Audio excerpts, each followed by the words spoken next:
Muy buenos días, tengan todos. Agradecemos al Señor por este nuevo día que nos ha concedido y sus bendiciones que siguen siendo derramadas sobre cada uno de nosotros.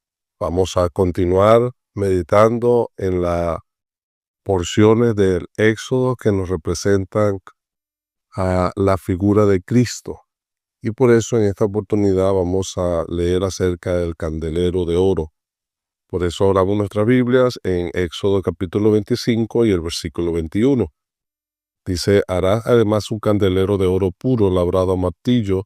Se hará el candelero, su pie, su caña, sus copas, sus manzanas y sus flores serán de lo mismo. Y saldrán 6 brazos a sus lados, 3 brazos del candelero a un lado y 3 brazos al otro lado. 3 copas en forma de flor de almendro en un brazo, una manzana, una flor, y 3 copas en forma de flor de almendro en otro brazo, una manzana y una flor. Así en los 6 brazos que salen del candelero.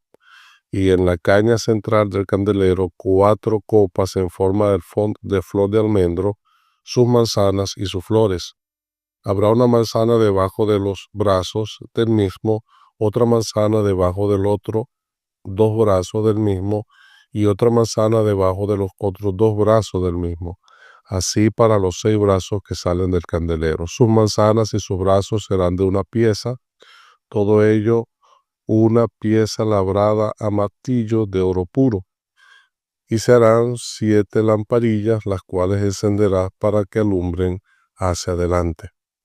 Así sus despabeladeras, sus platillos de oro puro, de un talento de oro fino lo harás con todos sus utensilios. Mira y hazlo conforme al modelo que se te ha sido mostrado en el monte. Leamos también para complementar el capítulo 27 acerca de el aceite que iba a ser usado ahí en el candelero. Dice el 27:20, y mandarás a los hijos de Israel que te traigan aceite puro de oliva machacada para la alumbrada, para hacer arder continuamente las lámparas. En el tabernáculo de reunión, afuera del velo que está delante del testimonio, las pondrás en orden, Aarón y sus hijos, para que ardan delante de Jehová desde la tarde hasta la mañana, como estatuto perpetuo de los hijos de Israel por sus generaciones. Dejemos la lectura hasta allí, contando con la bendición del Señor. Amén.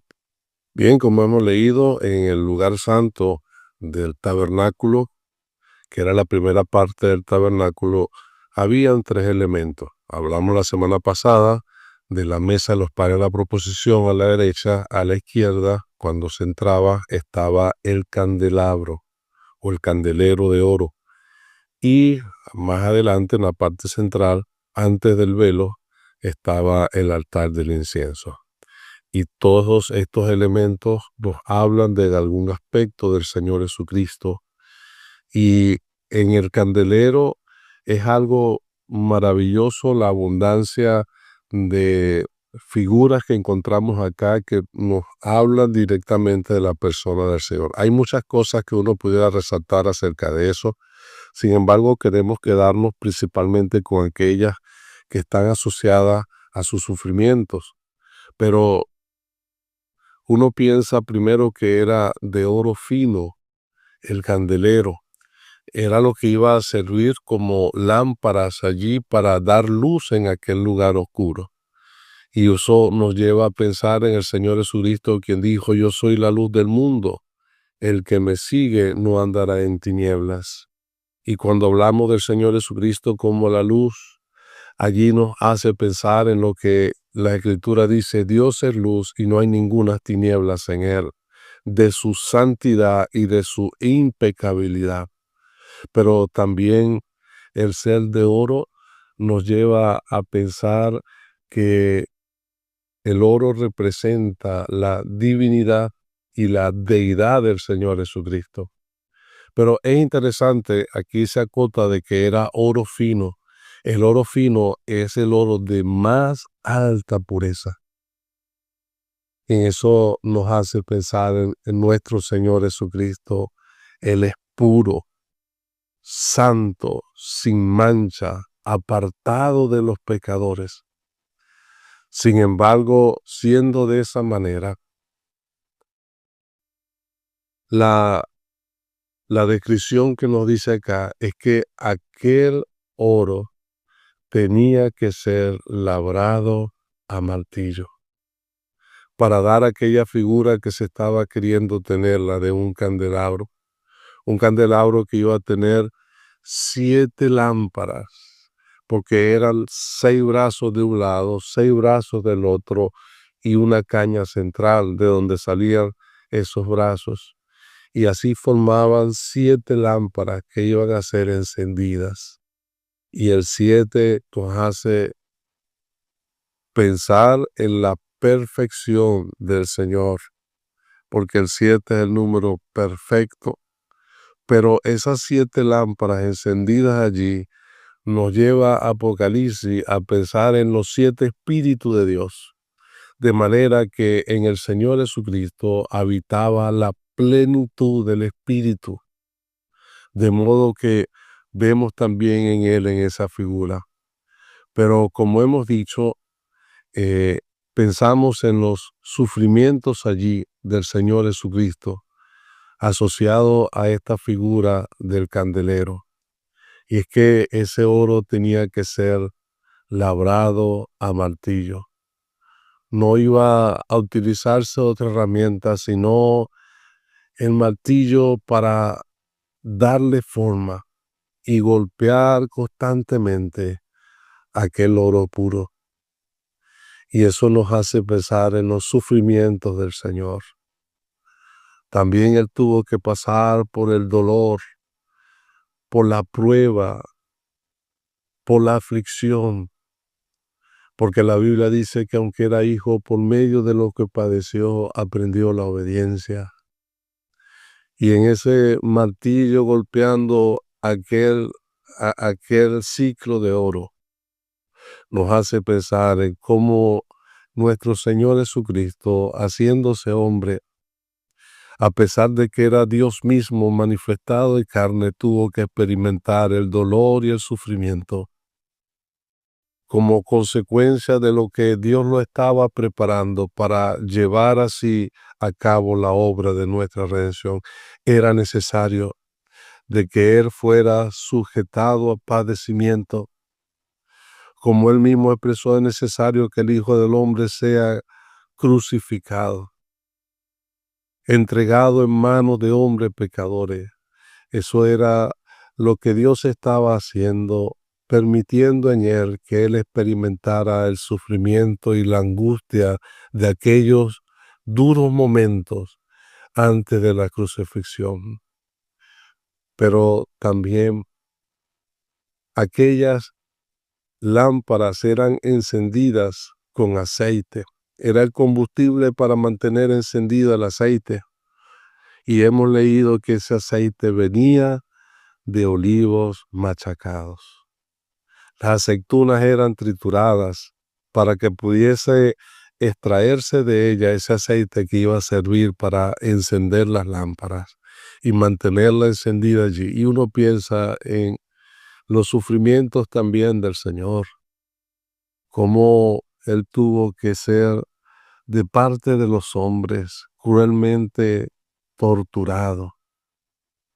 Y era como ese proceso que se hacía en las aceitunas, donde se pasaba por aquella prensa, una prensa de olivo, para extraer de él ese aceite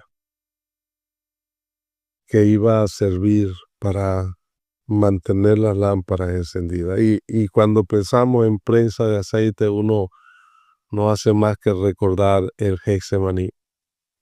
Es lo que significa ese nombre, prensa de aceite, ese instrumento utilizado para extraer bajo presión o por presión el aceite de los olivos. Y cuánto Él padeció en aquel lugar, de rodillas ante el Señor, su alma angustiada, sabiendo lo que había de padecer. Nuestro amado Salvador experimentó la muerte. Él sufrió Él fue así llevado por este camino de la cruz, de su pasión y muerte. Sin embargo, pensamos en esas flores de almendro que estaban como figuras que iban a tener el candelabro en sus brazos. Iba a tener una flor, una copa en forma de flor de almendro. Y ciertamente si las manzanas, que también eran figuras allí de esos brazos, las manzanas pudieran pensarse que era los frutos del Espíritu reflejados en la persona del Señor Jesucristo como parte de su carácter. La flor de almendro nos habla de resurrección, de vida. Recordamos la vara de Aarón que reverdeció. Cuando esa vara seca reverdeció, lo que floreció de él fue flores de almendro. Y por eso la flor de almendro nos hace referencia a la resurrección y a la vida después de la resurrección. Y eso nos hace pensar en nuestro amado Salvador, que aunque Él padeció por lo que Dios permitió que en Él ocurriese, como la preparación para que Él aprendiese la obediencia, también la Biblia nos dice que Él sufrió lo indecible. Y aquella hora en el Getsemaní anticipaba lo que iba a acontecer. Allí fue traicionado, allí fue dejado solo, allí fue tomado como malhechor, apresado para ser llevado, luego terminar en la crucifixión. Pero aunque Él murió, Él también resucitó. Resucitó de entre los muertos con poder y gloria. Y es así garantía de la vida eterna que hoy gozamos en Cristo Jesús. La Biblia nos dice que los que creen en el Hijo tienen vida eterna. Esa vida que Él ofrece es una vida plena, una vida llena, que es la que Él da a todos aquellos que pasan de las tinieblas a su luz admirable, de muerte a vida. Por eso dice la Escritura que Él dijo: yo soy la luz del mundo. El que me sigue no andará en tiniebla, sino que tendrá la luz de la vida. Y allí el candelero encendido nos habla de esa luz de la vida que Dios, o que el Señor Jesucristo es para todos aquellos que le siguen. De manera que en esta mañana pensamos en nuestro amado Salvador como ese candelero que alumbra en medio de las tinieblas, una luz inaccesible, una luz que nos habla también de su gloria, de su perfección, de su santidad. Él haga prosperar su palabra. Amén.